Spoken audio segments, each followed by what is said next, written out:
अलग बात है कि बहुत सारी चीजें आज लोग बदलते जा रहे हैं, और लेकिन हमें हमेशा we need to come back to the Lord, हमें वापस प्रभु के वचन में आना जरूरी है। सुनने में देखने में बड़ा अच्छा लगता है, लेकिन मैं कहता हूँ आजकल जो मॉडर्न चर्चेस हैं वो केवल वहां पे मोटिवेशनल स्पीकर्स खड़े हो चुके हैं।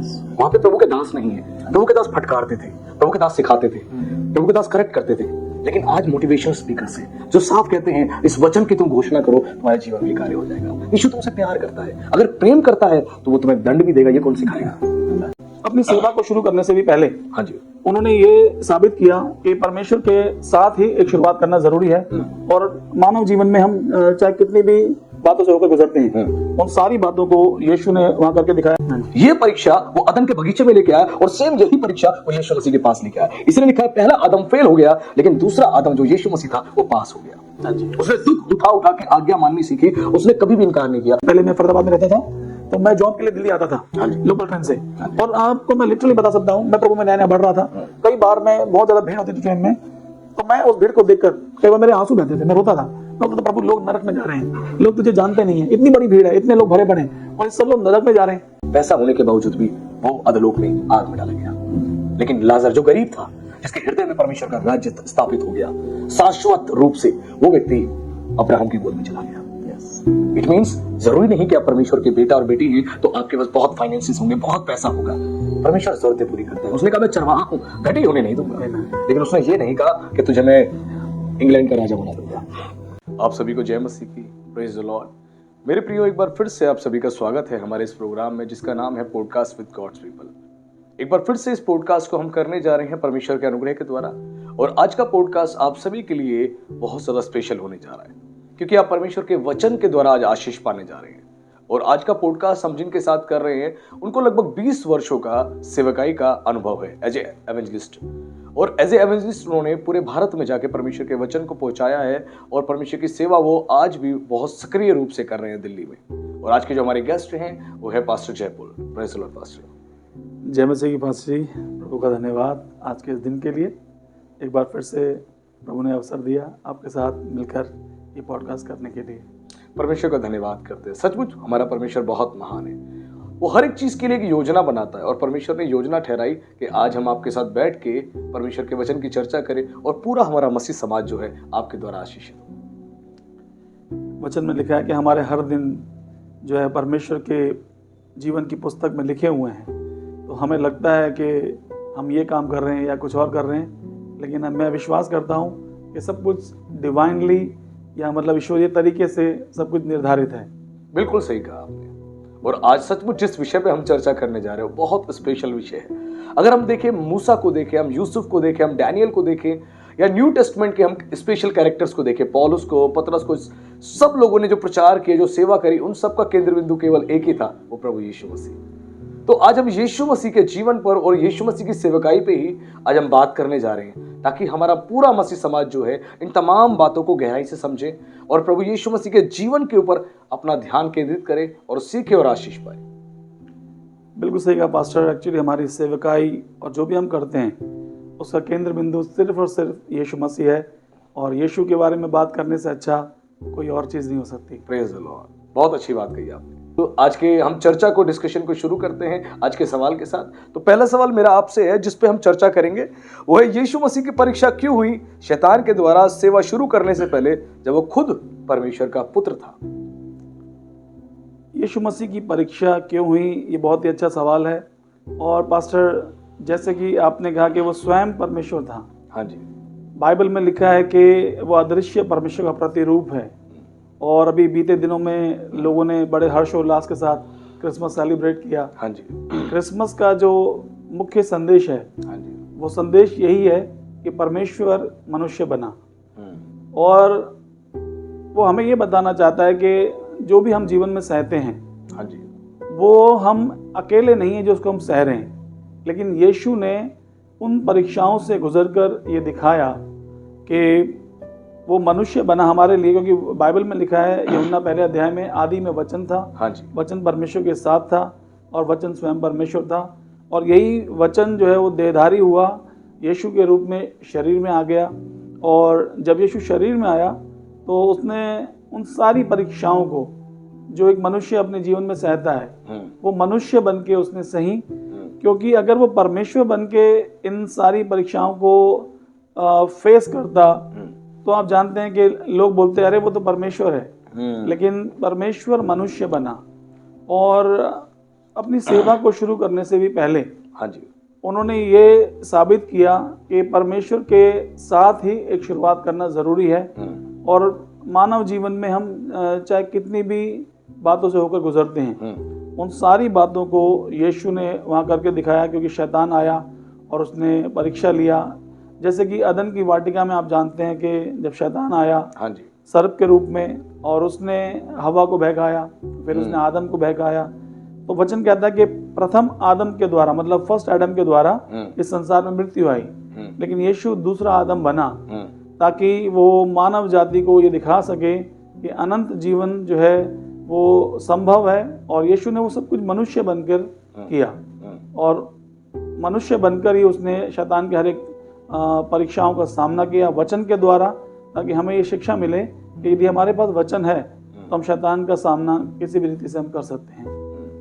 नहीं, बहुत अच्छी बात आपने कही, क्योंकि आज के डेट में बहुत सारे क्रिश्चियंस ऐसा भी कहते हैं कि यीशु मसीह तो परमेश्वर था, वो स्वयं परमेश्वर का पुत्र था, तो उसकी परीक्षा शैतान के द्वारा क्यों हुई?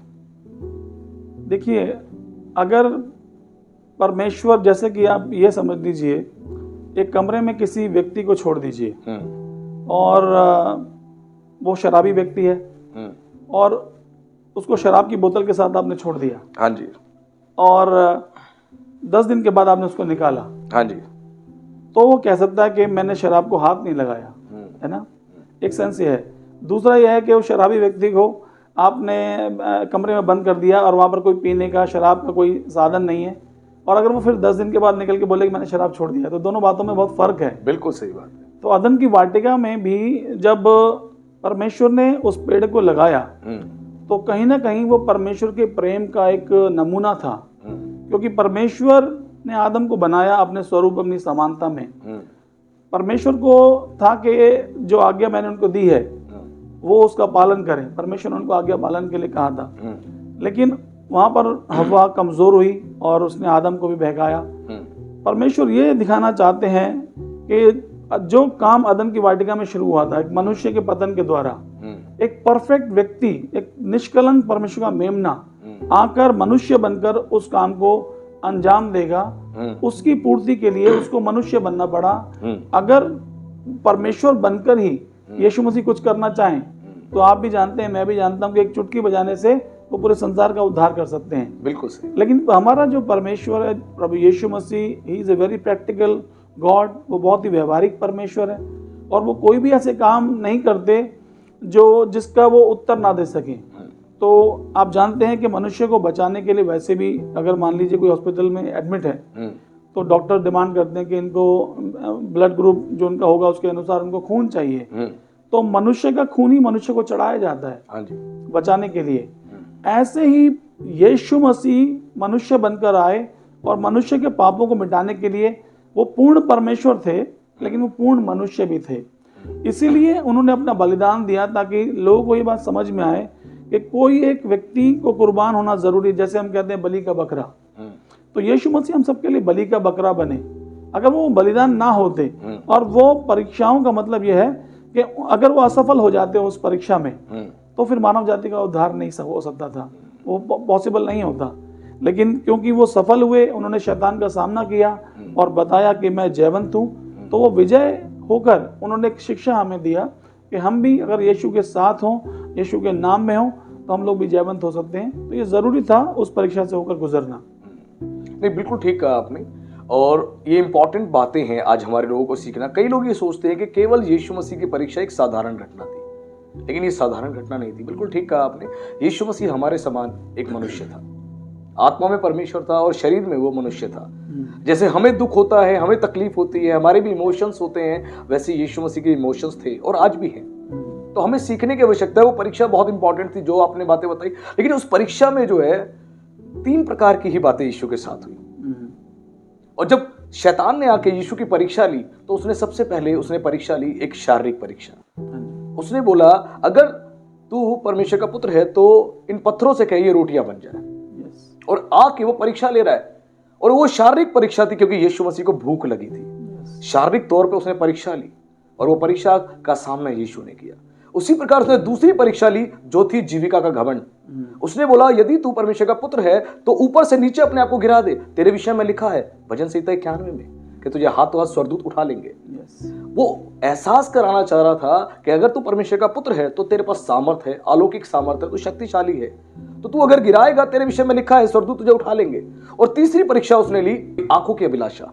उसने जगत का सारा वैभव दिखाया प्रभु यीशु मसीह को और बोला मुझे गिर के दंडवत प्रणाम कर, ये सब कुछ मैं तुझे दे दूंगा। और वचन बताता है कि आंखों की अभिलाषा, शरीर की अभिलाषा और जीविका का घमंड परमेश्वर की ओर से नहीं। पहला यूहन्ना 2:16 में लिखा है ये सब कुछ संसार की ओर से यानी शैतान की ओर से। और शैतान ने 3 ही प्रकार की परीक्षा करी यीशु मसीह की और वो पूरी तौर से इस परीक्षा को लेकर आया ताकि यीशु गिरे इस परीक्षा में। और ये परीक्षा केवल यीशु मसीह की हो रही थी, लेकिन समस्त मानव जाति को, हर एक व्यक्ति को सीखने की आवश्यकता है। जब वो मसीह यीशु को ग्रहण करता है, ये 3 प्रकार की परीक्षा शैतान उसके पास लेके आता है। आंखों की अभिलाषा, शरीर की अभिलाषा और जीविका का घमंड। और वो गिराना चाहता है और अच्छे अच्छे लोग कहीं ना कहीं गिर जाते हैं। कोई शारीरिक समस्याओं के कारण गिर जाता है, कोई जीविका के घमंड के कारण गिर जाता है और कोई आंखों की अभिलाषा के कारण गिर जाता है। लेकिन यीशु मसीह गिरा नहीं, वो सफल हो गया। आदम और हवा आंखों की अभिलाषा और जीविका का घमंड और शरीर की अभिलाषा तीनों के कारण गिर गए। ये परीक्षा वो अदन के बगीचे में लेके आया और सेम यही परीक्षा वो यीशु मसीह के पास लेके आया। इसलिए लिखा है पहला आदम फेल हो गया, लेकिन दूसरा आदम जो यीशु मसीह था वो पास हो गया। उसने दुख उठा उठा के आज्ञा माननी सीखी, उसने कभी भी इनकार नहीं किया। और यीशु मसीह की सेवकाई को आरंभ करने से पहले 40 दिन तक उसको इस परीक्षा को उठाना पड़ा। इसका मतलब हर एक मसीह विश्वासी को भी उस परीक्षा से गुजरना पड़ेगा जो प्रभु यीशु मसीह के साथ चल रहा है। और उसके जीवन में भी सेम इसी प्रकार की परीक्षाएं आएंगी। जब यीशु मसीह इन परीक्षाओं में जयवंत हुआ तो वो हमें भी जयवंत कर सकता है, क्योंकि इब्रानियों की पत्री बताती है वो भी हमारे समान दुख सुख भोगी मनुष्य था और वो भी परीक्षाओं को उसने उठाया। जब हमारी परीक्षा होती है उस परीक्षा में वो हमारी भी सहायता करता है। तो इसीलिए हर एक मसीह को इस परीक्षा से गुजरना पड़ता है। और जैसे यीशु मसीह को गुजरना पड़ा वैसे हमें भी गुजरना पड़ेगा, लेकिन यीशु हमें संभालेगा क्योंकि उसकी भी परीक्षा हुई है। 100%। मैं आप सभी को कहना चाहता हूं आज हमें सीखने की आवश्यकता है। शैतान के पास जो है वही पुराना तरीका है जिस तरीके को वो सालों से इस्तेमाल कर रहा है। जब परमेश्वर ने अदन के बगीचे में आदम और हवा को बनाया तो ये 3 प्रकार की ही बातें लेके आया। आंखों की अभिलाषा, शरीर की अभिलाषा, जीविका घमंड, जो उस फल के ऊपर उसने पूरी तौर से उनके ध्यान को केंद्रित करवा दिया और उन्होंने खाया और वो गिर गए। और ठीक इसी प्रकार यीशु मसीह के पास भी वो आया और ये 3 प्रकार की ही परीक्षा लेके आया। कोई अलग से परीक्षा नहीं लेके आया। उसको पता था जो मनुष्य परमेश्वर की समानता और स्वरूप में रचा गया है वो गिर गया तो ये भी गिर जाएगा। और सेम पैटर्न को उसने इस्तेमाल किया यीशु मसीह को गिराने के लिए। लेकिन यीशु मसीह नहीं गिरे क्योंकि वो परमेश्वर की आत्मा से परिपूर्ण थे। वो अपने खुदा पर, अपने पिता पर विश्वास करते थे और मनुष्य जाति का उन्हें उद्धार करना था। आदम तो फेल हो गया, लेकिन दूसरा आदम यीशु मसीह वहां पर पास हो गया। तो मैं आप सभी को कहना चाहता हूं आपके जीवन में शैतान ऐसी ही परीक्षा लेके कई बार आ सकता है। आपके जीवन में शारीरिक प्रकार की परीक्षाएं लेके आ सकता है, आपके जीवन में आंखों की अभिलाषा लेके आ सकता है, जीविका का घमंड लेके आ सकता है। और वो आएगा, वो अलग अलग टाइम फ्रेम पे आएगा, लेकिन आएगा आपको गिराने के लिए, क्योंकि यही उसके पास एक पावरफुल टूल है मनुष्य जाति को गिराने के लिए। लेकिन जैसे यीशु परखा गया और यीशु की परीक्षा हुई वैसे हमारी भी परीक्षा होगी। और ध्यान रखें जो परीक्षा शब्द हम सुनते हैं ग्रीक भाषा में, इसकी एक जो ट्रांसलेशन है उसका मीनिंग है वो है परख, यानी परखना। शैतान आके परखता है हमें, वो हमें चेक करता है कितने स्ट्रांग है हम प्रभु में, हम कितने मजबूत हैं। आज आप में से मैं हर एक को कहना चाहता हूं आज इस बात को हम समझे। जिस प्रकार यीशु की परीक्षा हुई ठीक उसी प्रकार हमारी भी परीक्षाएं बार बार होती है और शैतान हमें फटकता है, लेकिन हमें अपने प्रभु पर विश्वास रखना है। हमें हिम्मत नहीं हारनी, हमें हिम्मत बना के रखनी है और प्रभु के साथ चलना है ताकि हमारा परमेश्वर हमें जयवंत करे। और यीशु मसीह उस परीक्षा के बाद वो अद्भुत रीति से उस सेवा को प्रभु ने आरंभ किया जिसके द्वारा पूरी तौर से पूरा यरूशलेम और पूरा इजराइल हिल गया। जब परमेश्वर आपको परीक्षाओं से बाहर निकालता है तो आपके द्वारा एक बड़े काम करता है। इसीलिए हिम्मत हमेशा रखें, घबराए नहीं। आपका प्रभु परखा गया, हमारा प्रभु परखा गया, वैसे हम भी परखे जाएंगे और यीशु बार बार हमारी सहायता करेगा, हमें संभालेगा, क्योंकि हमारा वो महायाजक है जिसने सब कुछ सहा, वो खुद भी परखा गया। वैसे ही परीक्षाओं में वो हमारी भी सहायता करता है। जैसे कि प्रभु के दास ने कहा, ये बहुत जरूरी है हमें समझना। यीशु मसीह आत्मा में परमेश्वर था लेकिन शरीर में एक मनुष्य था। उसके भी इमोशंस थे, उसको भी भूख लगती थी, उसको भी नींद आती थी, उसके भी शरीर में पीड़ा होती थी। उसी प्रकार हमारे साथ जो कुछ घटता है, उस दर्द को, उस परेशानी को हमारे प्रभु ने भी झेला है और उठाया है। ऐसा ना सोचे कि प्रभु हमारे दर्द को नहीं जानता। हमारे हर एक दर्द को, हर एक पीड़ा को जानता है वो, और वो हमारा महान परमेश्वर है जो हमारी सहायता करता है। और प्रभु के दास ने उस बात को बताया कि वो इसीलिए परखा गया क्योंकि उसे परमेश्वर की आज्ञा माननी थी। जब आप परमेश्वर की आज्ञा पर चलते हैं तो आप भी परखे जाते हैं। इसीलिए हमेशा विश्वास में मजबूत रहें और परीक्षाओं में हमेशा डट के सामना करें, क्योंकि परीक्षाओं के बाद एक बड़ा रिवॉर्ड, एक बड़ा अवार्ड, एक बड़ी आशीष आपके लिए तैयार रहती है। अगला सवाल मेरा आपसे है कि यीशु मसीह ने सबसे पहले राज्य का प्रचार किया। ऐसा क्यों कि राज्य का प्रचार किया? यीशु मसीह चाहते तो किसी दूसरे विषय पर प्रचार कर सकते थे, लेकिन यीशु मसीह ने राज्य का प्रचार क्यों किया? प्लीज बताएं। देखिए, परमेश्वर के जो योजना है उसमें राज्य की जो प्राथमिकता है, उसकी सबसे अहम प्राथमिकता है, फर्स्ट प्रायोरिटी जो है परमेश्वर के लिए उसका राज्य है। परमेश्वर का राज्य है क्या? परमेश्वर का राज्य जैसे बाइबल में लिखा है कि तेरी इच्छा पूरी हो, तेरा राज्य आए, है ना। जैसे कि स्वर्ग में है वैसे ही पृथ्वी पर तेरा राज्य आए हमारे जीवन में। तो हमें यह समझना है कि उसका राज्य स्वर्ग में कैसा है। स्वर्ग के राज्य में ही इज अ किंग, वो राजाओं का राजा है, तो वहाँ पर उसका शासन चलता है। और हम अपने देश में या हम दुनिया में भी देखते हैं कि अलग अलग राज्य हैं, अलग अलग देश हैं, और वहाँ पर एक हुकूमतें चलती हैं। तो राज्य जो है हमेशा परमेश्वर की योजना की एक प्राथमिकता है, नंबर 1। नंबर 2, जो राज्य है वो सबसे पहली चीज़ है। वचन में लिखा है रोमियो मत्ती 6:33 में, पहले तुम उसके धर्म और राज्य की खोज करो तो ये सारी वस्तुएं तुम्हें मिल जाएंगी। तो अगर हमें संसार में हम देखें परमेश्वर के वचन के आईने में, तो परमेश्वर की प्राथमिकता है राज्य बनाना, और दूसरा है कि सबसे प्रथम परमेश्वर राज्य को स्थान देता है ना। तो हम पहले संसार की वस्तु को खोजने में लग जाते हैं, लेकिन वचन में लिखा है कि वो प्रभु हमें सब कुछ देना चाहता है, लेकिन उसका पहला काम यह है कि वो हम चाहता है कि हम राज्य के ऊपर फोकस करें। राज्य का मतलब है जब आत्माएं बचेंगी तो परमेश्वर का राज्य बढ़ेगा। जब हम नरक में जाती हुई आत्माओं को हम सुसमाचार के द्वारा हम उनको स्वर्ग में अगर हम शामिल करने में हम काबिल हो जाएं, मतलब प्रभु का कार्य प्रभु करेंगे। लेकिन जब आत्माएं बचती हैं तब परमेश्वर का राज्य एक्सपैंड होता है, बड़ा होता है। तो इसलिए उसने राज्य के बारे में बातचीत किया। और एक बात यह कि यीशु मसीह ने जो राज्य स्थापित किया संसार में, वो भौतिक नहीं था, वो आत्मिक था। यदि आप प्रेरितों काम में पढ़ेंगे तो जो चेले लोग थे आपस में डिस्कशन कर रहे थे, और वो कह रहे थे प्रभु क्या तू इसी समय इजराइल में राज्य फेर देगा? तो वो उनका जो सोचना था वो भौतिक था। वो यीशु के साथ रहते थे, लेकिन तब भी उनका जो दिमाग था वो सांसारिक राज्य के ऊपर था कि ये जो सरकार है इससे आज़ादी मिलेगी और कोई मसीहा उद्धार करता। लेकिन वो बात कर रहा था आत्मिक राज्य के बारे में। और उसने कहा कि पवित्र आत्मा तुम पर आएगा और तुम सामर्थ पाओगे, और यहूदिया, यरूशलेम, यहूदिया, सामरिया, पृथ्वी के छोर तक मेरे गवाह होगे। तो वो भौतिक राज्य की बात नहीं कर रहा था, वो आत्मिक राज्य की बात कर रहा था। और हमें भी यीशु का अनुसरण करके उस आत्मिक राज्य की बढ़ोतरी के लिए कार्य करना जरूरी है। और एक है कि यीशु मसीह ने जो सामर्थ और अधिकार दिखाया उसके द्वारा उसने शैतान के राज्य को तहस नहस किया।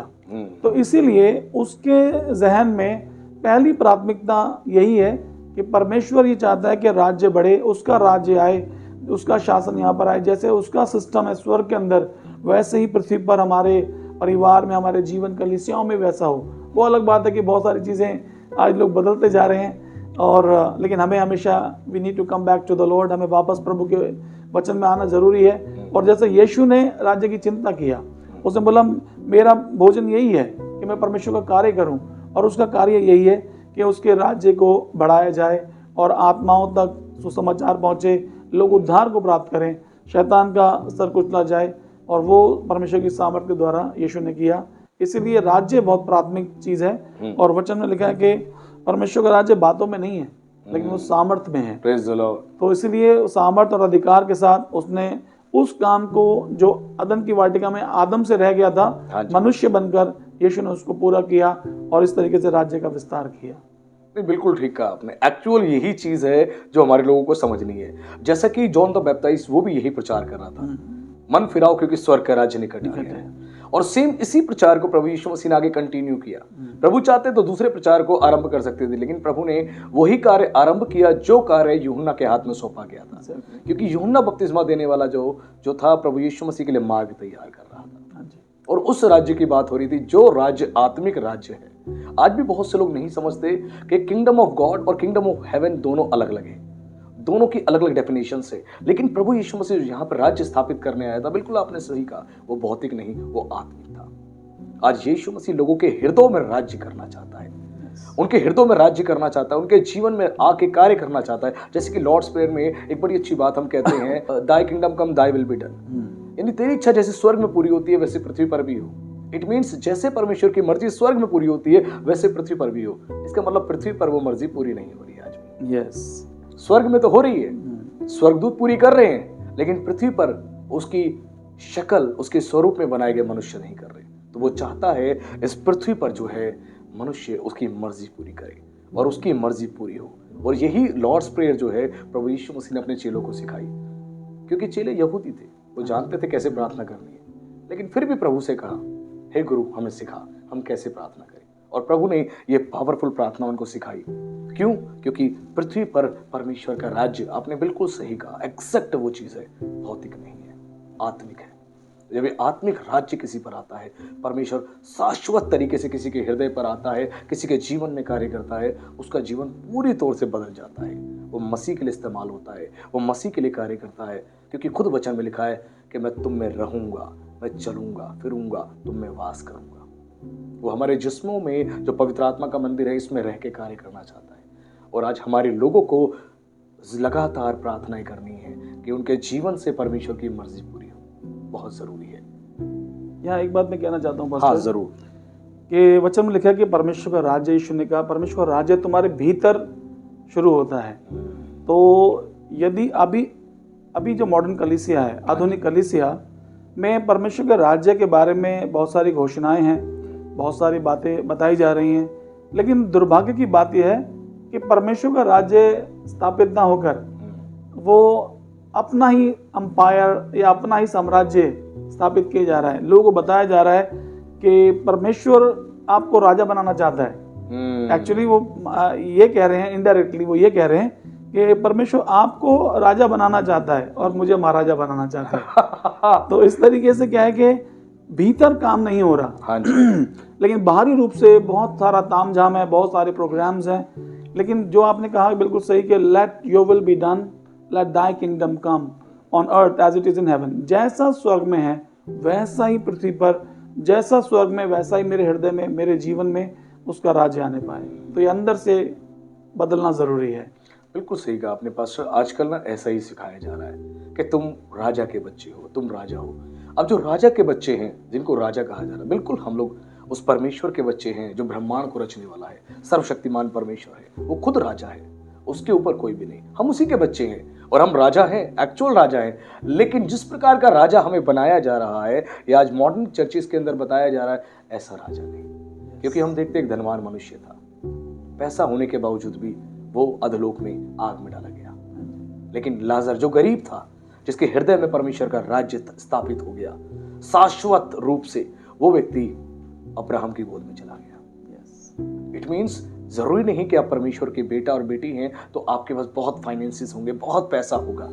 परमेश्वर जरूरतें पूरी करता है। उसने कहा मैं चरवाहा हूं, घटी होने नहीं दूंगा। लेकिन उसने ये नहीं कहा कि तुझे मैं इंग्लैंड का राजा बना दूंगा, है ना? सही बात है, जैसा आज सिखाया जाता है। हाँ जी। बड़े अफसोस की बात है। मैं आप सभी को कहना चाहता हूं, आज हमें सीखने की आवश्यकता है। परमेश्वर आपके हृदय में राज्य करना चाहता है, शाश्वत तरीके से आपके अंदर काम करना चाहता है। जब आप परमेश्वर को काम करने देंगे तो परमेश्वर आपको धीरे धीरे बदलना शुरू करेगा।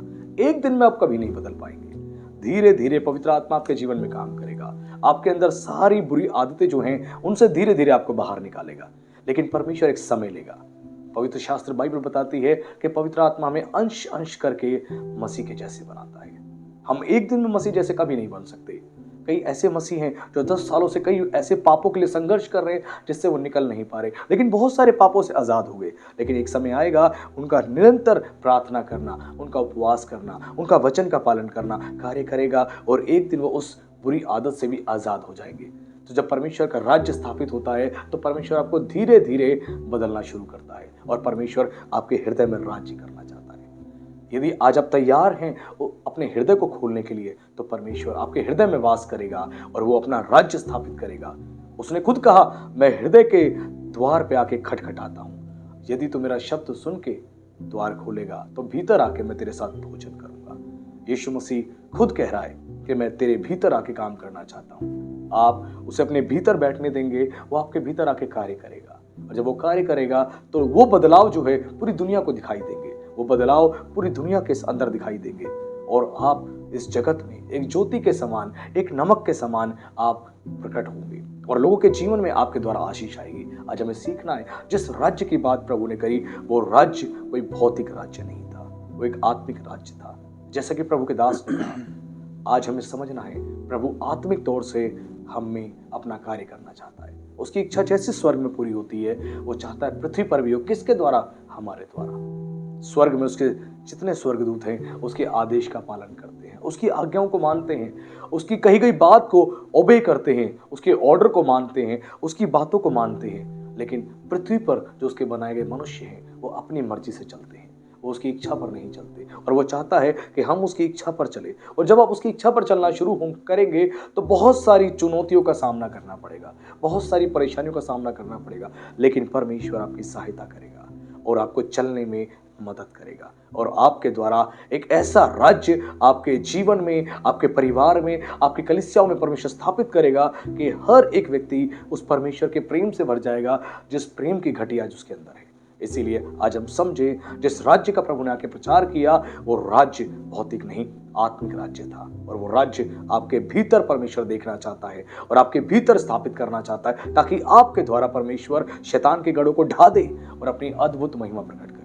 अगला सवाल मेरा आपसे है कि यीशु मसीह किस प्रकार का कैरेक्टर है जिसे हर एक मसीह को जानना जरूरी है। मैं जानता हूं, मैं एक ऐसा सवाल पूछ रहा हूं जिसके बारे में अधिकांश मसीह जानते हैं, लेकिन फिर भी इसकी गहराई के बारे में आज हमारे लोगों को सीखना जरूरी है कि यीशु मसीह एक्चुअल में कैसा कैरेक्टर है, जिस कैरेक्टर के बारे में हमें जानना जरूरी है। लोग यीशु मसीह को जानते हैं लेकिन यीशु मसीह के उस कैरेक्टर को, उसके चरित्र को, उसके स्वभाव को गहराई से नहीं जानते। तो प्लीज बताएं। पास्टर, ये सच बात है, ये जो सवाल है इसके ऊपर बहुत सारी किताबें भी लिख दी जाएं तो कम पड़ जाएंगी। जैसे यूहन्ना में लिखा है कि यीशु ने इतने कार्य किए, यदि पुस्तकें लिखी जाती तो संसार में समा ना पाती। हाँ जी। तो यीशु का जो चरित्र है, हम बचपन से ये जानते हैं, सीखते हैं कि एक दिन हम स्वर्ग जाएंगे और मुझे ऐसा लगता है कि स्वर्ग जाने के बाद भी शायद हजारों लाखों साल तक हम यीशु के कैरेक्टर को स्टडी कर रहे होंगे, क्योंकि इतनी गहराई है। जिसने ब्रह्मांड को बनाया, जिसने समुद्र को बनाया, जो ब्रह्मांड को एक हाथ से नाप लेता है, उसको हमारा ये ह्यूमन ब्रेन एक्सप्लेन करने लायक नहीं है एक्चुअली में। लेकिन बहुत सारी बातें इस विषय में, लेकिन कुछ बातें ताकि हमारे जो सुनने वाले, हमारे दर्शक वो सीखें, तो मैं कुछ 1-2-3 बातें मैं बताना चाहता हूँ यीशु के चरित्र के बारे में। जो सबसे उत्तम बातें हैं, जो आपको पूरे संसार में, इतिहास में, आप किसी व्यक्ति को भी आप देख लीजिए, आपको नहीं मिलेंगी। सबसे इम्पोर्टेंट ये है, यीशु के चरित्र का सबसे पहला जो गुण है वो है पवित्रता। यीशु के समान कोई पवित्र नहीं है। जैसे हम चर्चा कर रहे हैं कि यीशु की परीक्षा हुई, तो यीशु क्यों उस परीक्षा से बाहर आए और क्यों वो जीते? क्योंकि वो पवित्रता से भरे हुए थे। ऐसा नहीं है कि उन्हें कोई स्पेशल फेवर परमेश्वर ने दिया। जितना आदम को फेवर था उतना ही यीशु को था, मनुष्य होने के नाते। लेकिन यीशु क्योंकि पवित्रता से भरे हुए थे, एक जो चीज, जैसे आपने एक वचन बोला था जो इब्रानियों में है कि हमारे पास ऐसा महायाजक है, तो वो सब बातें जानता है, सहता है हमारे साथ, सब बातों में समान है। लेकिन इस मामले में वो हमसे समान नहीं है, क्योंकि वो निष्कलंक है और मनुष्य पापी है। तो जो सबसे इम्पोर्टेंट जो यीशु का चरित्र है वो है पवित्रता। मैं कई बार जब संदेशों को देने जाता हूँ अलग अलग स्थानों में, तो मैं लोगों से जब मेरी बातचीत होती है तो मैं उनसे पूछता हूँ, आप जिसको भी इष्ट को मानते हो, आप जिसको भी जो आपका आराध्य है, जिसकी आप पूजा आराधना करते हैं, तो सबसे पहली चीज आपको समझनी है कि जिसको मैं ईश्वर करके मान रहा हूं या जिसकी मैं आराधना कर रहा हूं, क्या वो पवित्र है?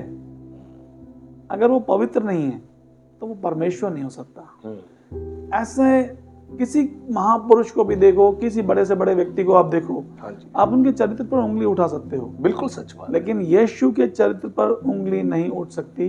वो निष्कलंक परमेश्वर का मेमना, इसीलिए उसके रक्त में वो सामर्थ्य है जिसके द्वारा मानव जाति का उद्धार हो सकता है, नहीं तो नहीं हो पाता। दूसरी बात जो है उनके चरित्र की, जो कि सब दुनिया जानती है, एक छोटा बच्चा भी जानता है, परमेश्वर ने जगत से ऐसा प्रेम रखा, उसने अपना इकलौता पुत्र दिया, जो उस पर विश्वास करे वे नाश ना हो, अनंत जीवन पाए। इसका मतलब यह कि परमेश्वर का जो प्रेम है, वचन में लिखा है यिर्मयाह में कि उसने अनंत काल के प्रेम से हमें प्रेम किया। जैसा यीशु का प्रेम है, ऐसा पूरे संसार में किसी का प्रेम नहीं हो सकता। पहली चीज उनका पवित्रता, दूसरी चीज उनका प्रेम। यशायाह 49 अध्याय 15 वचन कहता है कि क्या ये हो सकता है कि एक माँ अपने दूध पिलाए बच्चे को छोड़ दे और अपने जन्माए पर तरस ना खाए? लिखा है हाँ, वो छोड़ सकती है, लेकिन मैं तुझे कभी ना छोड़ूंगा, ना मैं तुझे कभी त्यागूंगा। ऐसा प्रेम किसी का नहीं है।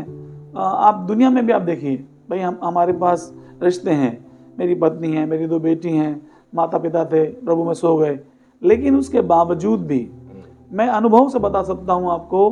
बाइबल की बात तो जो एक अलग चीज़ है, लेकिन मैं अपने व्यक्तिगत अनुभव से मैं जानता हूँ कि जैसा यीशु प्रेम करता है, कोई मनुष्य आपको प्रेम नहीं कर सकता। जन्म देने वाली माँ भी एक दिन आपको गलतफहमी का शिकार हो सकती है। मैं थोड़ा अनुभव इसमें बताता हूँ। जब मेरी शादी हुई तो मेरी 5 बहनें हैं, मैं उनका अकेला भाई। बहुत ही प्रेम से हमारा परिवार था। पापा प्रभु में सो गए, फिर मम्मी थी, हम बहन भाई थे, 2 बहनों की शादी हो गई थी, तो बहुत प्रेम मिला जीवन में। लेकिन एक समय जब मेरी शादी हुई तो पता नहीं क्यों मेरी मम्मी को ऐसा लगा कि जैसे उनका प्रेम डिवाइड हो गया और इस कारण से कभी कभी कुछ नोक झोंक होने लगी।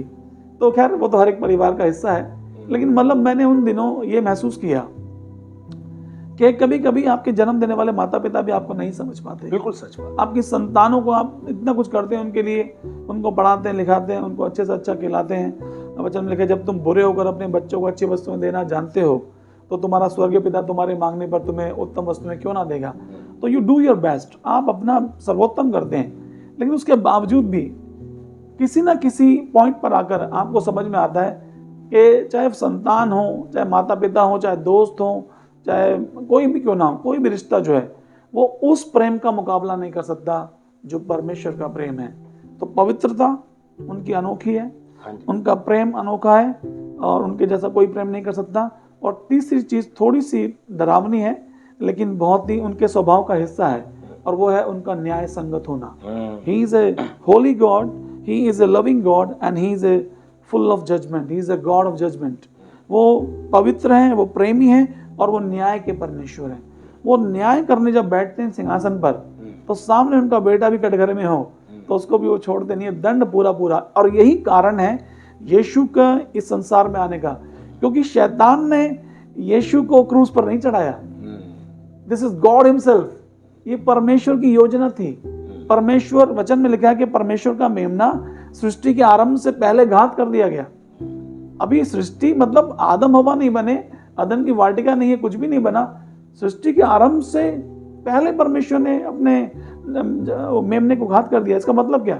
इसका मतलब यह कि हम परमेश्वर को अपने छोटे से दिमाग से हम समझ नहीं सकते। हमें यह मानना, यह विश्वास करना कि परमेश्वर की एक असीमित योजना है और उस असीमित योजना के हम भाग हैं। जैसे मान के चलिए एक मूवी है और उसमें हम सबके अपने अपने किरदार हैं, परमेश्वर ने डिसाइड करके रखे हुए हैं। उसके बावजूद भी वो हमें स्वयं की इच्छा देते हैं। आदम की वाटिका में रखा, उनको मालूम है कि ये गलती करेगा, लेकिन उसको स्वयं की इच्छा दी, क्योंकि वो परमेश्वर ही क्या जो अंत की बात को आदि से ना जाने।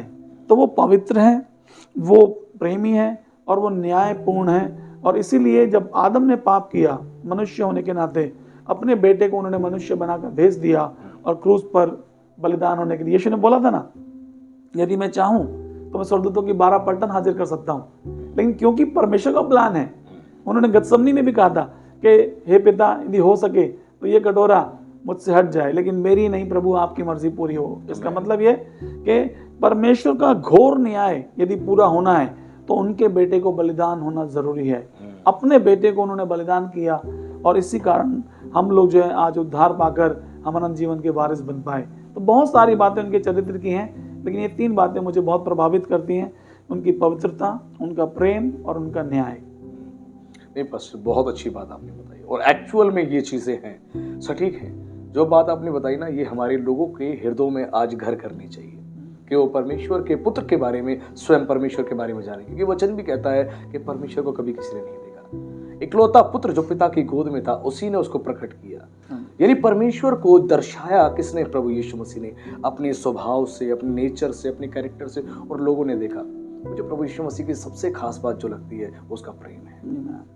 हम कितनी बार गलती कर ले, हम गुनाह कर ले, हम अपराध कर ले, हम गिर भी जाएं, तो भी फिर भी जब हम उसके पास आते हैं, अपने गुनाहों को मानते हैं, वो हमें क्षमा करता है।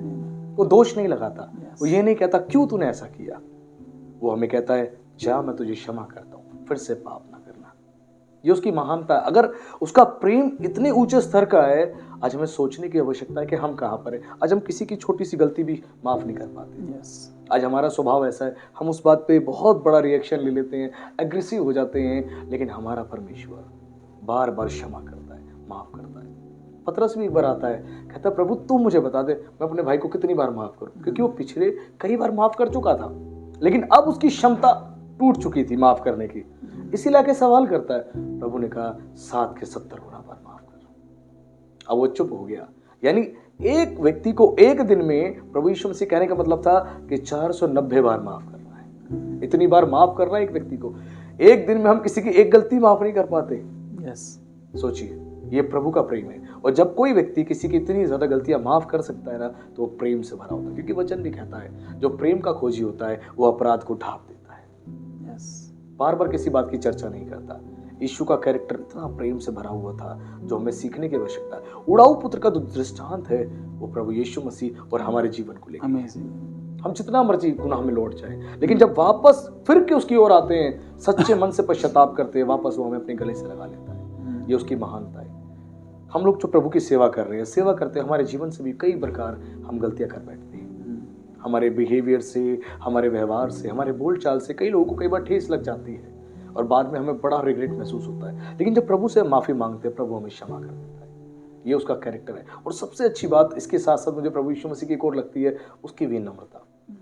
वो ब्रह्मांड को रचने वाला सर्वशक्तिमान परमेश्वर, जो तारों को रचा, जिसने सूरज चंद्रमा को रचा, पूरे ब्रह्मांड को बनाया, मनुष्य को बनाया, वो इतनी शक्ति और सामर्थ्य से भरा हुआ है, और वो इतनी विनम्रता से भरा हुआ है कि उठकर अपने चेलों के पैर धो रहा है।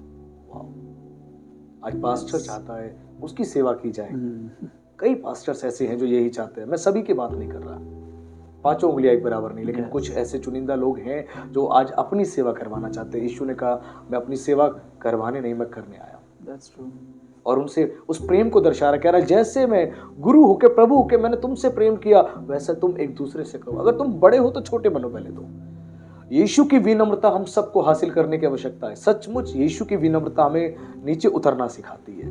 अगर वो चाहता, कहता अरे मैं तो बहुत बड़ा व्यक्ति हूं, ब्रह्मांड को रचने वाला हूं, मैं परमेश्वर हूं, मैं तुम्हारे पैर को हाथ क्यों लगाऊं, तुम आओ मेरे पैर को हाथ लगाओ। लेकिन वो उतर के पैरों को हाथ लगा रहा है। और यीशु का अगला कैरेक्टर जो मैं देखता हूं वो बड़ा ही पावरफुल है। उसकी करुणा, उसकी दया, तरस से भरा हुआ। भीड़ को देखा, भीड़ उसके पीछे आ ली और भीड़ को देख के तरस खाया उसने। और चेलों को कहता है अरे कुछ खिलाओ ही नहीं, ये 3 दिन से मेरे पीछे है भैया, इनको कुछ खिलाओ। और उसके बाद चेले कहते हैं हमारे पास तो कुछ है ही नहीं। लेकिन प्रभु के हृदय में करुणा थी। प्रभु ने उनकी चिंता करी कि आज ये लोग इतनी देर से मेरे पीछे आ रहे हैं, मेरे वचन को सुन रहे हैं, इन्होंने इतनी बातों पर विश्वास किया, मैं कैसे इन्हें भूखा छोड़ दूं। यानी यीशु हमारी आत्मिक बातों के साथ साथ हमारी भौतिक बातों की भी चिंता करता है। एक सच्चा चरवाहा, एक सच्चा प्रभु का दास भी ऐसा ही होना चाहिए। कलीसिया की केवल आत्मिक जरूरतें ना पूरी करे, भौतिक चीजों को भी देखे कि किस चीज की आवश्यकता है और वो भी जाके पूरी करे। और बिल्कुल आपने जो बात कही उसका न्याय एक्सट्रीम लेवल का है। एक व्यभिचारिणी स्त्री पकड़ी गई और आई और उसको लेकर आया गया। भुगता मूसा की व्यवस्था में तो ऐसा लिखा है पथराव करके मार दिया जाए। तू बता गुरु क्या कहते हैं। यीशु को वो फंसाने के लिए आए थे और यीशु ने बड़े ही प्रेम से जो उत्तर दिया, उसका न्याय ओहो नेक्स्ट लेवल का।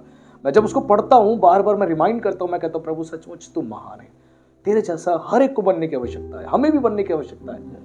तेरा चरित्र नेक्स्ट लेवल का है। और प्रभु ने उनसे कह दिया तुम में से जिसने ना पाप किया वो पहले पत्थर उठाए। एक एक करके सब निकल गए और यीशु ने उससे कहा जा फिर से पाप ना करना। यानी यीशु पापों को क्षमा करता है, साथ में एक चेतावनी देता है पाप ना करना। जिस पाप की वजह से अभी तो परेशानी में पड़ा, अगर दोबारा पाप किया तो दोबारा इससे बड़ी परेशानी पड़ सकता है।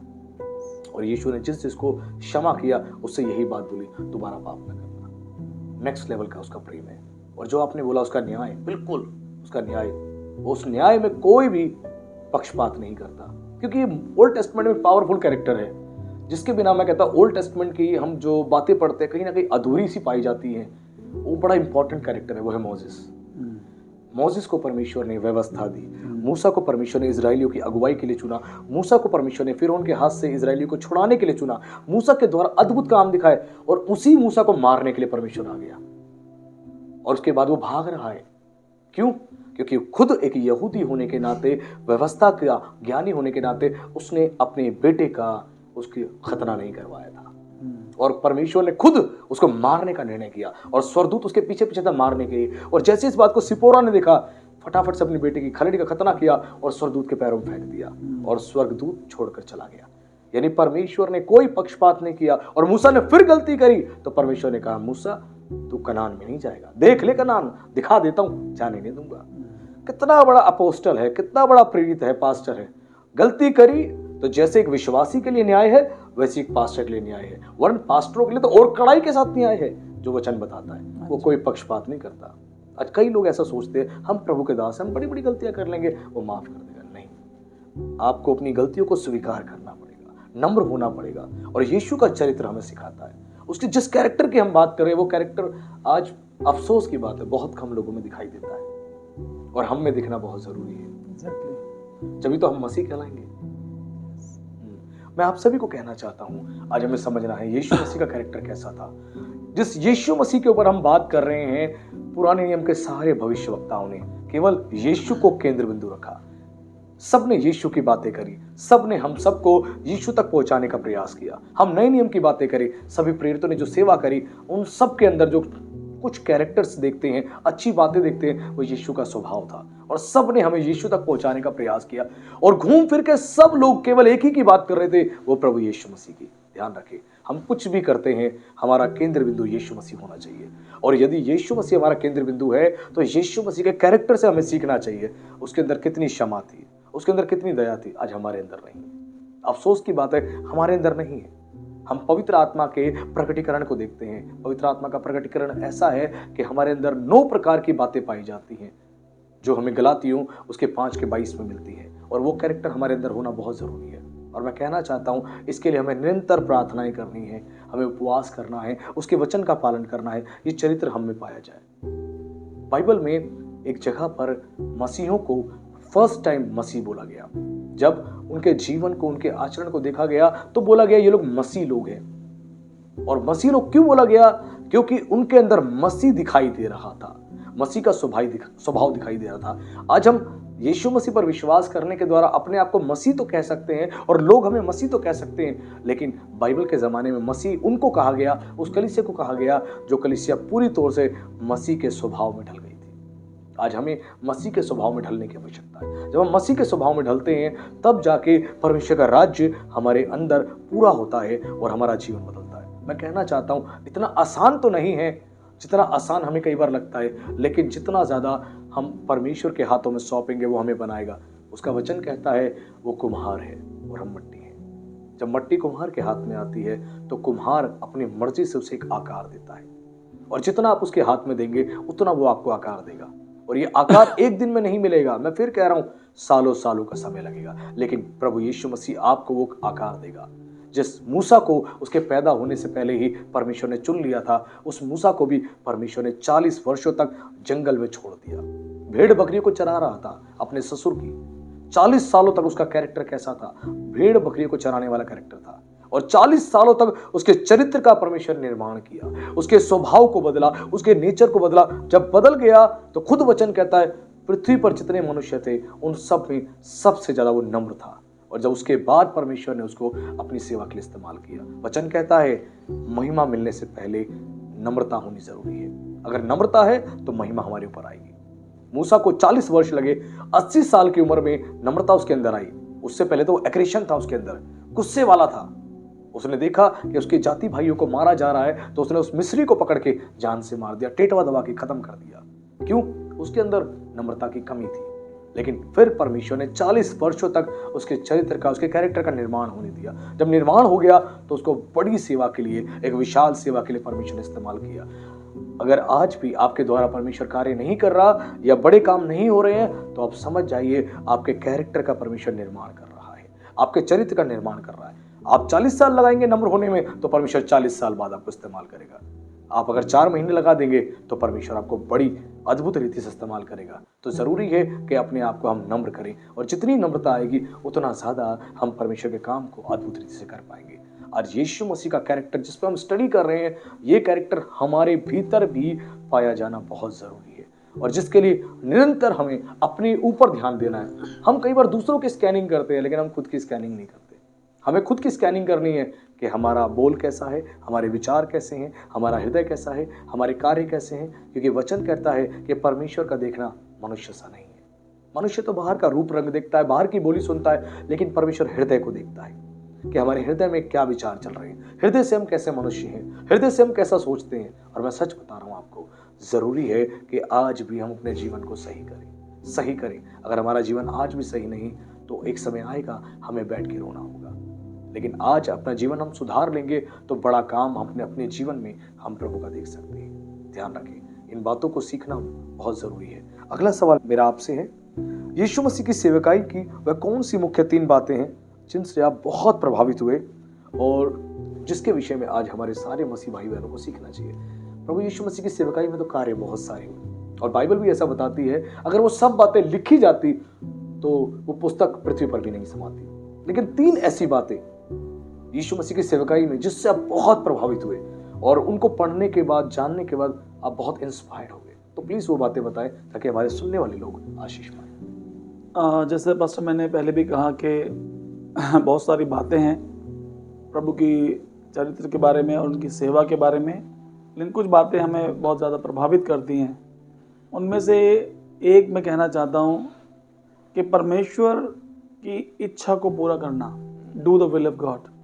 तो हमेशा कभी जबकि यीशु मसीह त्रिएक परमेश्वर का एक व्यक्ति है, पिता पुत्र पवित्र आत्मा में एक व्यक्ति है, समान पिता परमेश्वर, पुत्र परमेश्वर, पवित्र आत्मा परमेश्वर। लेकिन वचन में लिखा है कि यीशु मसीह ने अपने आप को इतना दीन किया कि उसने इस बात को अपने वश में रखने की वस्तु ना समझा, लेकिन दीन हो गया, जैसे आपने भी बताया। तो जो सबसे इम्पोर्टेंट ये है कि जब हम सेवा करते हैं तो हमें ये ध्यान करना है कि हमारी मर्जी नहीं, हमारे पास कुछ सूची हो सकती है किसी भी विषय में, सेवकाई के विषय में, लेकिन at the end of the day हमें ये कहना चाहिए, Lord let your will be done, प्रभु आपकी इच्छा पूरी हो। तो यीशु ने हमेशा, चाहे गतसमने बगीचे में या क्रूज पर, हमेशा यीशु की नजरें पिता की ओर थी। हमेशा उन्होंने पिता की मर्जी को प्रथम स्थान दिया।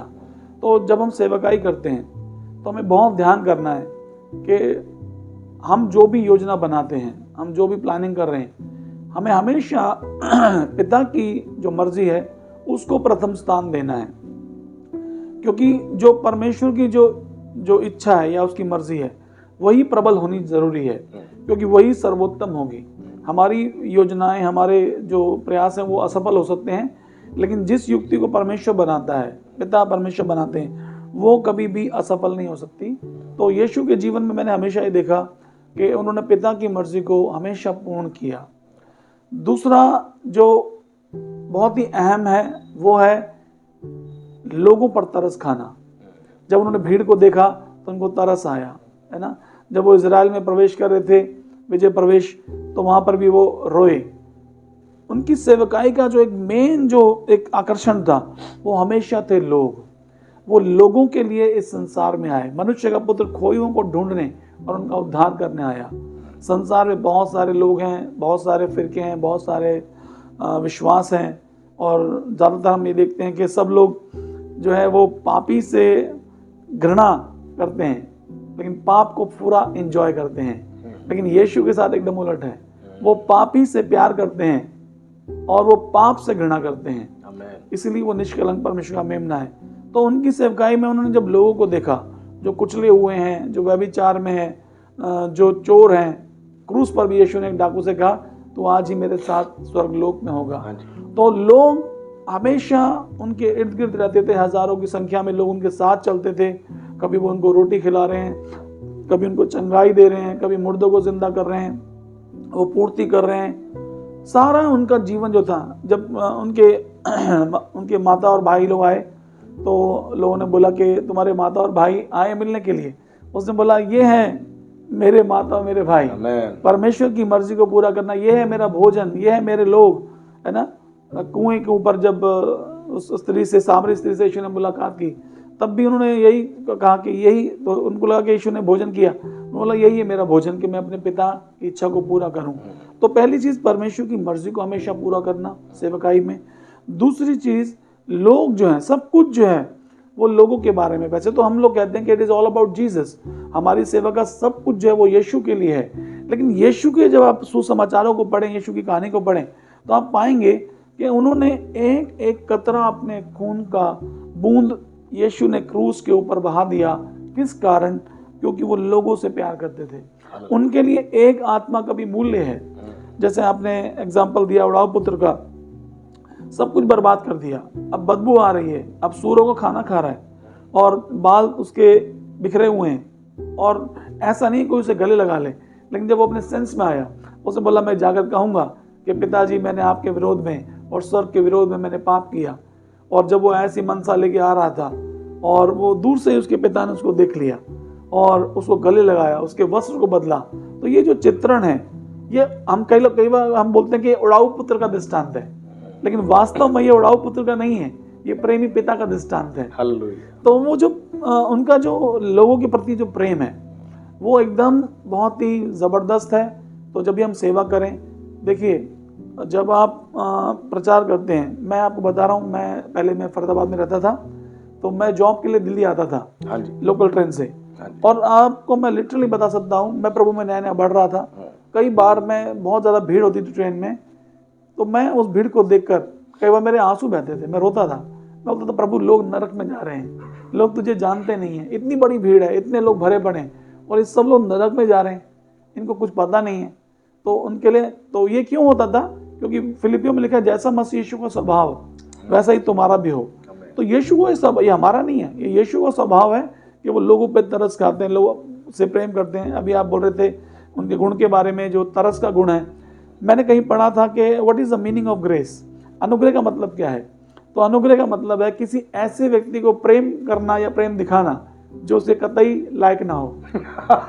तो हमारे साथ भी ऐसा ही है। मैं भी अपने जीवन को देखता हूँ तो मैं सोचता हूँ कि प्रभु अगर तू मुझे बचा सकता है तो तू किसी को भी बचा सकता है, क्योंकि हम अपने चीज़ों को जानते हैं, हम अपनी कमजोरियों को जानते हैं, हम अपने पापों को जानते हैं। अगर हमें प्रभु ने उस कीचड़ में से निकालकर चट्टान पे खड़ा किया और आज हम एक उद्धार के अनुभव में हैं, तो हम जानते हैं कि जो यीशु ने किया वो हमें भी करना है।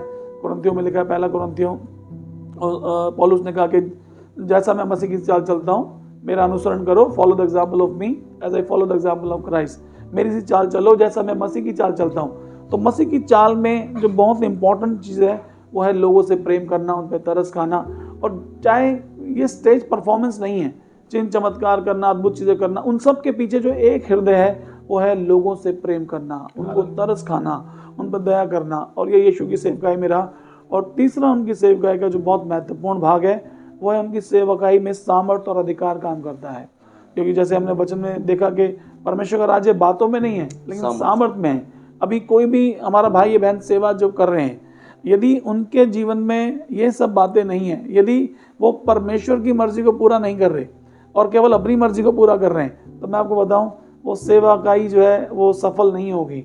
हो सकता है दुनियावी रीति से बहुत अच्छा लग रहा हो, लेकिन परमेश्वर के लेख में, जैसे मूसा को, जब परमेश्वर मूसा को कह सकता है कि तू कनान में प्रवेश ना करेगा, क्योंकि जहां ज्यादा महिमा होगी ना, जहाँ ज्यादा महिमा होगी वहां पर घोर न्याय प्रकट होगा। बिल्कुल सही कहा। पहली कलीसिया के अंदर आप देखिए, प्रेरित लोग जा रहे हैं, सुसमाचार बता रहे हैं और चिन्ह चमत्कार प्रकट हो रहे हैं, लेकिन वहां पे घोर परमेश्वर की महिमा थी। पतरस इतना सामर्थ्य रूप से प्रभु उसको इस्तेमाल कर रहा था और प्रेरितों को, लिखा है हनन्याह और सफीरा आए, उन्होंने एक झूठ बोला परमेश्वर की महिमा की खिलाफत में, और उसने क्या बोला कि तुम्हारी इतनी हिम्मत कि तुम पवित्र आत्मा से झूठ बोलो। सोचिए, मतलब उसने वो स्थान अपना समझ दिया, क्योंकि वो पवित्र आत्मा से भरे हुए लोग थे और परमेश्वर का न्याय वहां प्रकट हुआ और वो दोनों पति पत्नी गिरकर मर गए।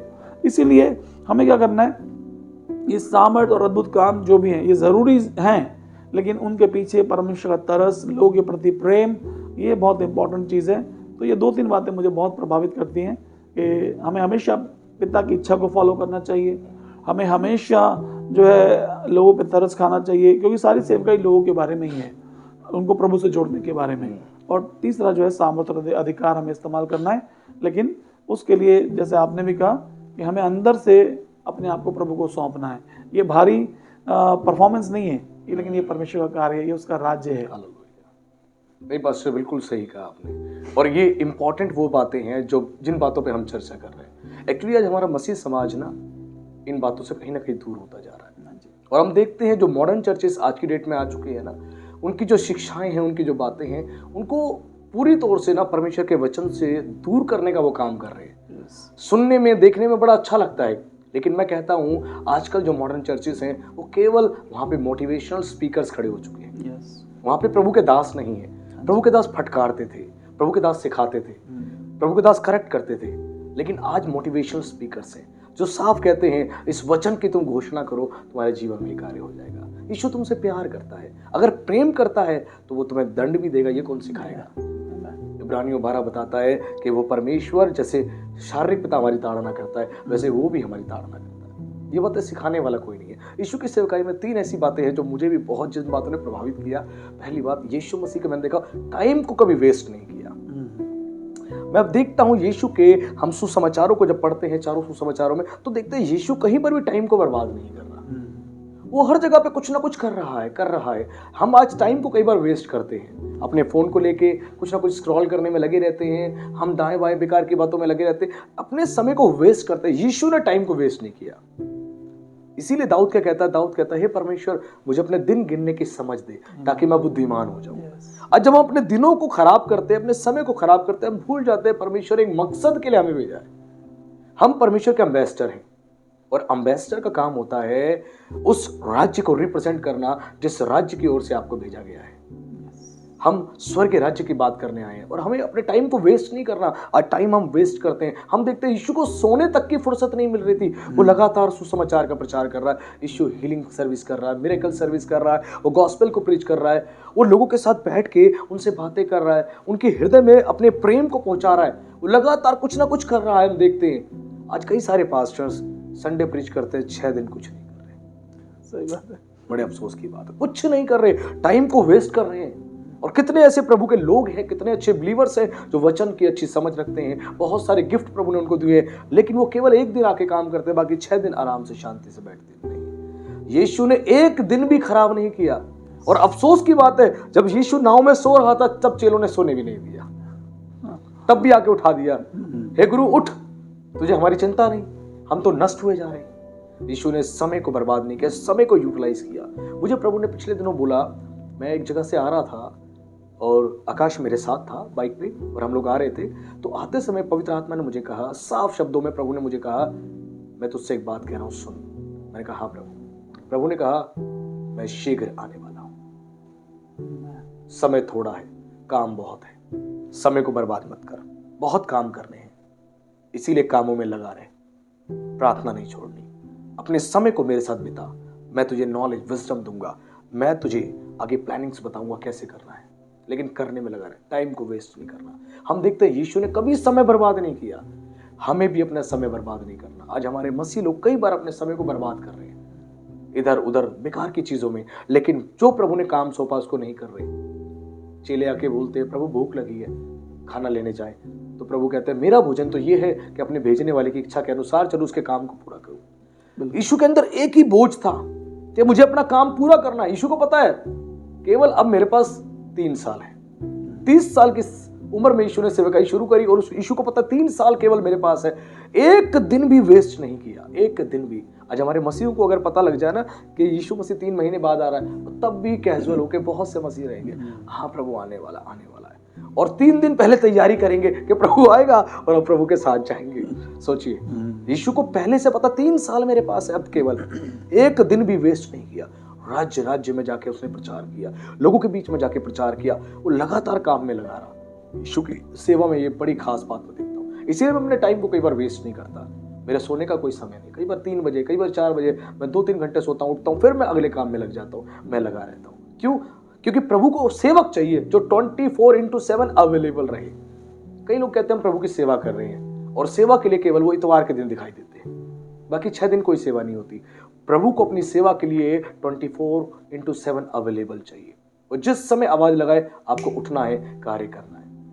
मैं अपने चर्च में एक दिन प्रचार कर रहा था। प्रचार के समय मैंने एक बात बोली, मैंने कहा आज बड़े बड़े प्रभु के दासों ने प्रभु की आवाज सुननी बंद कर दी है, इसलिए प्रभु छोटे छोटे अपने सेवकों को, अपने दासों को अपनी आवाज सुना रहा है।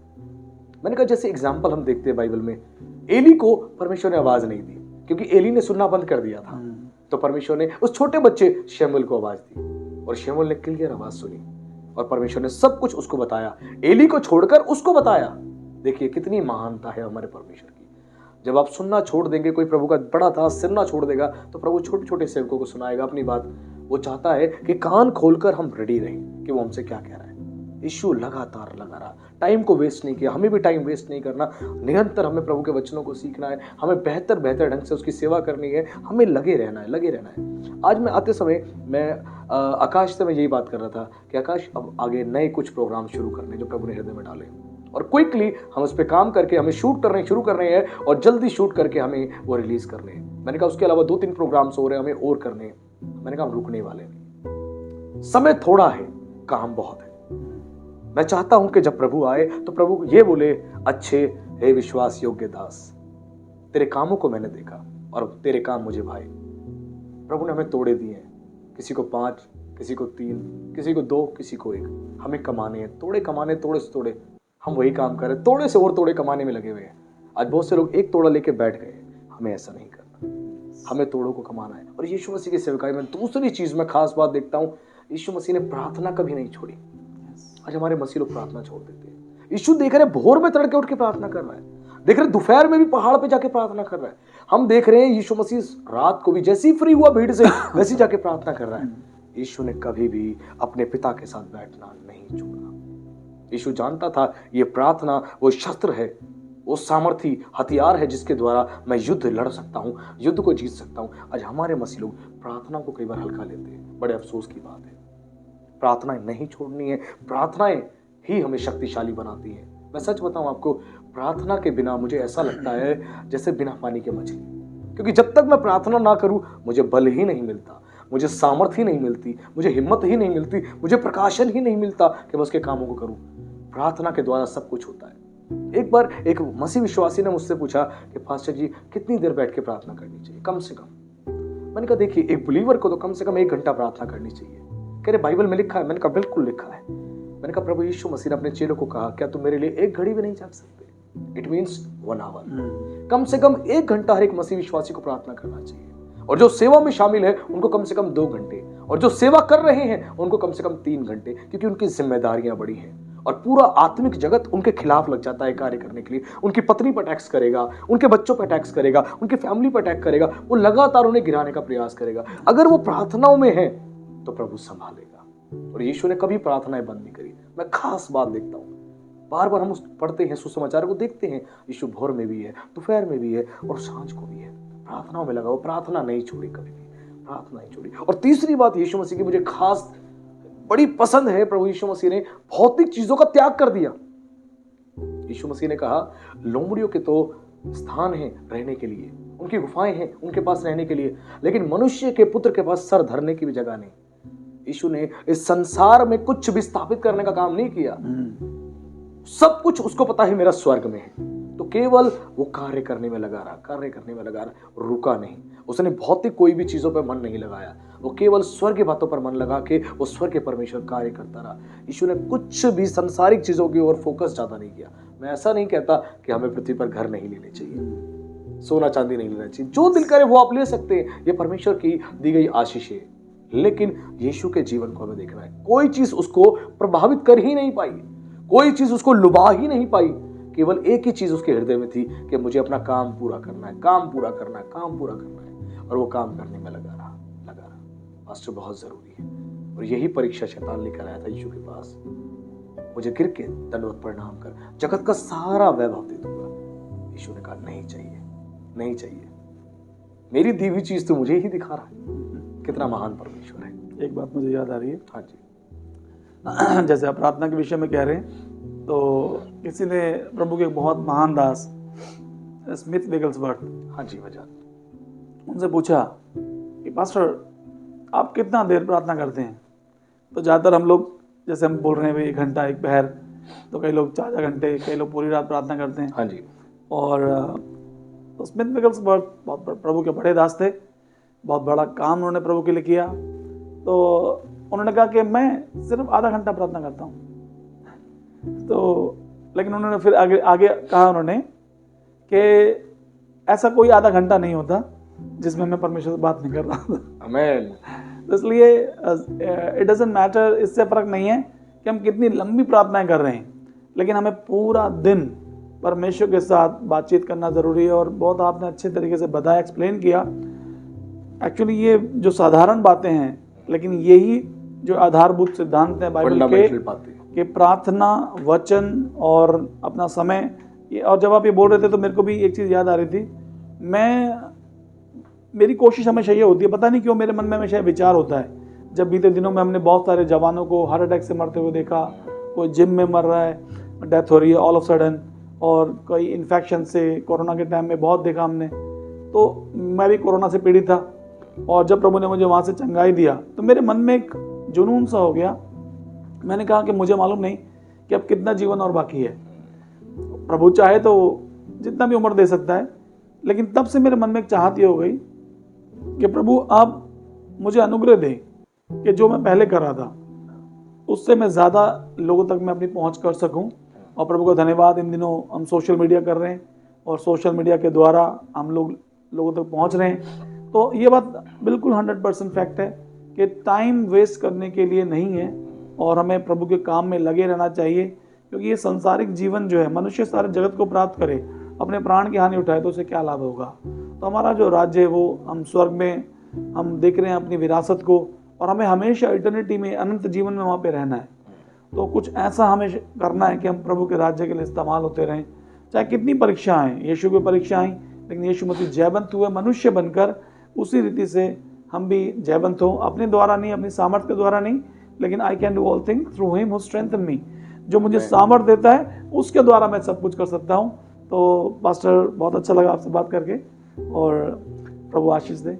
नहीं, बहुत अच्छी बातें आपने बताई, और ज़रूरी है आज हमारे लोगों को सीखना। मैं आप सभी को कहना चाहता हूँ, आज इस बात को हम समझें कि यीशु मसीह की सेवकाई में बहुत सारी अद्भुत बातें हैं, लेकिन आज प्रभु के दास ने हमें 3 बातें बताई, और 3 बातें आपने मेरे द्वारा भी जानी कि प्रभु यीशु मसीह का जीवन कैसा था, यीशु मसीह की सेवकाई में इंपॉर्टेंट बातें क्या थी। आज जो आप प्रभु की सेवा करने वाले लोग हैं, हो सकता है आपकी सेवकाई छोटे स्तर पे हो, सेवकाई बड़े स्तर पे हो, हम नहीं जानते, प्रभु जानता है। लेकिन आज ये बातें हो सकता है जो हम कर रहे हैं, परमेश्वर ने आपके हृदय से करी हैं बातें, और ज़रूरी है, मैं सच बताऊं, पवित्र आत्मा क्रियाशील है। जैसे आप जाते हैं किसी इलेक्ट्रिसिटी ट्रांसफार्मर के पास, और आप जाएंगे तो वहाँ से एक झंझनाहट की आवाज़ आएगी, एक अलग सा ही साउंड आएगा, वो साउंड आप सुनेंगे। वैसे ही पवित्र आत्मा जिसके अंदर भरपूरी से आ जाता है, उसके कानों में एक साउंड रहता है, इलेक्ट्रिसिटी की तरह एक साउंड रहता है, सन करके चलता रहता है। पवित्र आत्मा बहुत क्रियाशील है, वो बैठने ही नहीं देगा आपको। अगर आप आराम से लेटे हुए हैं, आराम से सोए हुए हैं, तो पवित्र आत्मा से आप भरे हुए नहीं है, क्योंकि पवित्र आत्मा से जो भर जाएगा ना, पवित्र आत्मा उसको बैठा रहने ही नहीं देगा, उससे कुछ ना कुछ करवाएगा। अगर संडे आपका चर्च लगता है, बाकी 6 दिन आपकी कोई सेवा नहीं है, तो 6 दिन में कुछ ना कुछ आपसे करवाएगा, वो काम लेगा आपसे, आपको बिठा के नहीं रखेगा। ध्यान रखिए, जब पवित्र आत्मा किसी के भीतर आता है तो वो कार्य करवाता है। अगर आपके द्वारा कार्य नहीं हो रहे तो एक बहुत चिंता का विषय है। और जरूरी है कि आज हम सतर्क हो जाएं, अपने टाइम को वेस्ट ना करें। प्रभु की सेवकाई से हमें सीखना है कि प्रभु ने टाइम को वेस्ट नहीं किया। यीशु मसीह सेवकाई में निरंतर लगे रहे, प्रार्थनाओं में लगे रहे और वो आगे बढ़ते रहे और अपने काम को पूरा करते रहे। जैसे प्रभु यीशु मसीह को एक टास्क सौंपा था, परमेश्वर ने एक मिशन सौंपा था जिसको प्रभु ने पूरा किया, वैसे ही आपको भी और हमें भी प्रभु ने एक टास्क दिया है, एक मिशन दिया है। और हम सब इस पृथ्वी पर एक फॉरेनर है, एक असाइनमेंट को हम पूरा करने के लिए आए हैं जो प्रभु ने आपको सौंपा है और आपको वो कार्य करना है। आपको प्रभु से पूछना है कि प्रभु मेरे लिए क्या तेरी योजना है, और जब आप उसकी योजना को सुनेंगे तो अद्भुत रीति से आप प्रभु के लिए उपयोगी बर्तन बन पाएंगे और कार्य कर पाएंगे। क्योंकि पौलुस कहता है प्रार्थना में जागृत रहो, निरंतर प्रार्थना करते रहो।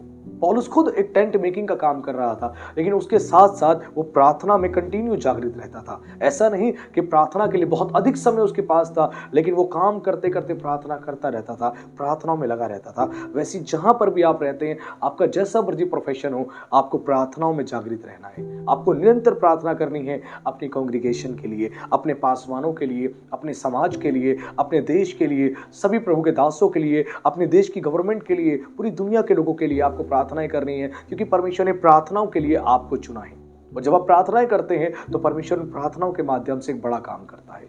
आज जिन प्रभु के दास के साथ हम बैठ के बात कर रहे हैं, उनको परमेश्वर ने अपनी सेवा में एज ए एवेंजलिस्ट 20 वर्षों तक लगभग इस्तेमाल किया है, और प्रभु ने अब उनको एक पास्टोरल मिनिस्ट्री की सेवकाई दी है, और प्रभु उनको इस सेवा में आगे बढ़ा रहा है और उनको इस्तेमाल कर रहा है। समय है कि हम आज भी जागरूक हो जाए, हम इन बातों को व्यर्थ में बर्बाद ना होने दें। हमारे पॉडकास्ट का मकसद ये नहीं कि लाखों और करोड़ों लोग जो हैं इस पॉडकास्ट को सुने। हम चाहते तो हैं सभी सुने, पूरी दुनिया के जगत के छोर तक ये पॉडकास्ट जाए, लोग आशीष पाए, लेकिन हम हमेशा अपने पॉडकास्ट में कहते हैं हमारे पॉडकास्ट का मकसद केवल एक व्यक्ति है।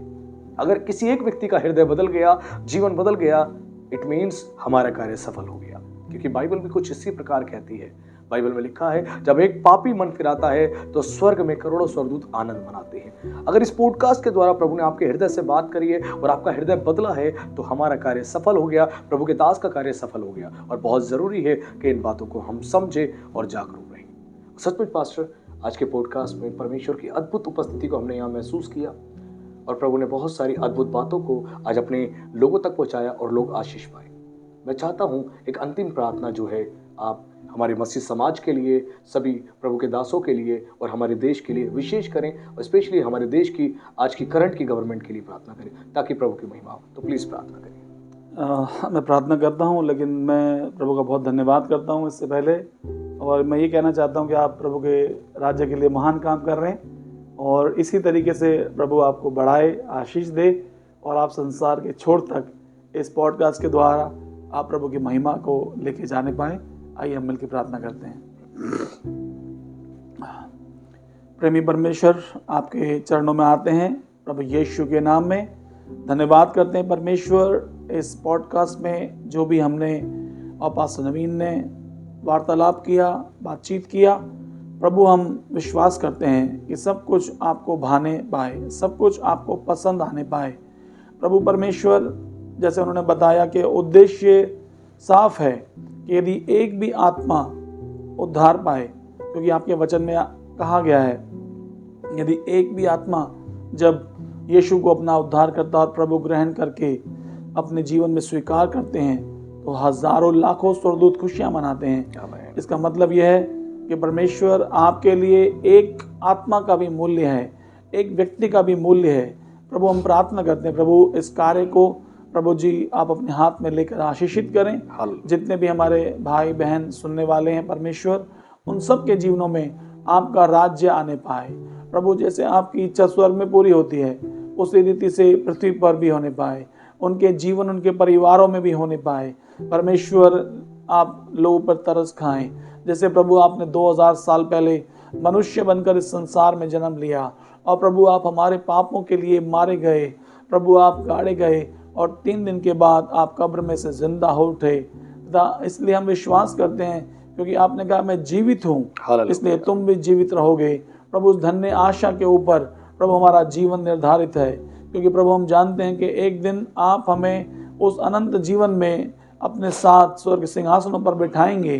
पिता, हमारी प्रार्थना है जितने भी हमारे भाई बहन इस पॉडकास्ट को देखते हैं, सुनते हैं, उनके जीवन में एक अनुग्रह होने पाए, प्रभु उनकी आत्मा का उद्धार होने पाए। एक और बार आपके दास को, पास्टर नवीन को, भाई आकाश को, इनके परिवारों को आपके हाथों में सौंपते हैं परमेश्वर। जो भी कार्य आपके राज्य के लिए कर रहे हैं परमेश्वर, की सारी घटियां, सारी जरूरतें आपके स्वर्गीय भंडार से परमेश्वर पूरी हो जाए, क्योंकि आपने कहा है मेरा परमेश्वर भी तुम्हारी हर घटी को अपने उस भंडार से जो महिमा सहित मसीह यीशु में पूरी करेगा। प्रभु आप वायदों के सच्चे हैं, जैसे हमने बातचीत में भी हमने सुना कि प्रभु आप प्रेमी हैं, प्रभु आप पवित्र हैं। पिता परमेश्वर, इस रीति से आपके प्रेम की गहराई को जानकर हम अपने समय को बर्बाद न करें, और प्रभु हमारा जीवन हर दिन डरते और कांपते हुए प्रभु आपकी उपस्थिति में बीतने पाए। अपने दिनों को हम पिता परमेश्वर गिनने की समझ प्राप्त करें, ताकि प्रभु हमारी आत्मा किसी भी रीति से नष्ट ना होने पाए। धन्यवाद देते हैं पिता परमेश्वर आपकी शाम के लिए, आपके समय के लिए। और प्रभु सारी महिमा, सारा आदर, गौरव, जलाल, बड़ाई, प्रशंसा, सब कुछ प्रभु यीशु हम आपको सौंपते हैं, क्योंकि हम जानते हैं कि स्वर्ग के नीचे और पृथ्वी के ऊपर केवल आप ही का नाम महिमा और आदर के योग्य है। इस प्रार्थना को अपने उद्धारकर्ता प्रभु यीशु मसीह नाज़री के नाम से मांगते हैं, आमीन। प्रभु आप सभी को बहुत आशीष दे। आज के इस पॉडकास्ट के द्वारा आपने यदि कुछ भी सीखा हो और आशीष पाई है तो ज़रूर कमेंट सेक्शन में अपनी तमाम बातें लिखें और इस पॉडकास्ट को ज़्यादा से ज़्यादा लोगों तक शेयर करें। आप जब शेयर करते हैं तो आप हमारे साथ इस सेवकाई में सहभागी हो जाते हैं, और यदि कोई व्यक्ति आशीष पाता है तो परमेश्वर उसकी आशीष का एक भाग आप तक भी पहुंचाता है। तो ज़रूरी है कि इस पॉडकास्ट को आप शेयर करें और लोगों तक पहुंचाएं, ताकि परमेश्वर को महिमा मिले। सचमुच पास्टर, आज के पॉडकास्ट में परमेश्वर ने आज बहुत सारी ऐसी बातों पर प्रकाश डाला और बहुत सारी बातें आज हमारे लोगों ने सीखी और आशीष पाई, और सचमुच महान है हमारा परमेश्वर। और प्रभु अद्भुत रीति से आपको इस्तेमाल करेगा और आपकी सेवकाई में परमेश्वर बहुत आशीष देगा, क्योंकि आज जितनी भी बातें आपने कही हैं वो बातें आत्मिक बातें हैं, और तमाम बातें लोगों के हृदयों में परमेश्वर ने आज पहुंचाई है और लोग आशीषित हुए। Thank you very much pastor, and thank you very much all of you. आपको प्रभु बहुत आशीषित करे, और इस अवसर को जो आपने मुझे दिया कि प्रभु के राज्य के बारे में, उन परीक्षाओं के बारे में हम कुछ बातें करें और उनके जयवंत होने के उत्सव को हम हर दिन मना सकें, ये अवसर आपने दिया, इसके लिए आपको प्रभु बहुत आशीष दे। प्रभु का धन्यवाद। Thank you. प्रभु आप सभी को आशीष दे। आप सभी को जय मसीह की।